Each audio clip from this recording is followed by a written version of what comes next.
আসসালামু আলাইকুম। সবাইকে শুভ বিকাল। আজ আমি আপনাদেরকে দেখাচ্ছি আমি কিভাবে অল্প খরচে কফি বানিয়ে খাই। তো ১ কাপ কফি বাইরে খেতে গেলে ৮০ থেকে ১২০ টাকা নিতে পারে। তো আমি এটা বাসাতে বানিয়ে খাচ্ছি, যেহেতু আমার ঘরে কফি বানানোর মতো কোনো উপকরণ নাই। তাই আমি ছোট্ট একটা মিনি প্যাক এই ছোট্ট কফি বয়মের ভিতরে দিয়ে দিচ্ছি। আর দিয়েছি একটু চিনি। এবার দিয়ে দেব গরম করে রাখা পানি।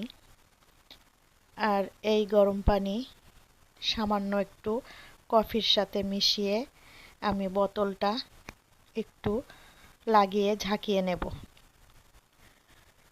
তো বয়মের মুখ লাগিয়ে কফিটা আমি ঝাঁকিয়ে নিচ্ছি।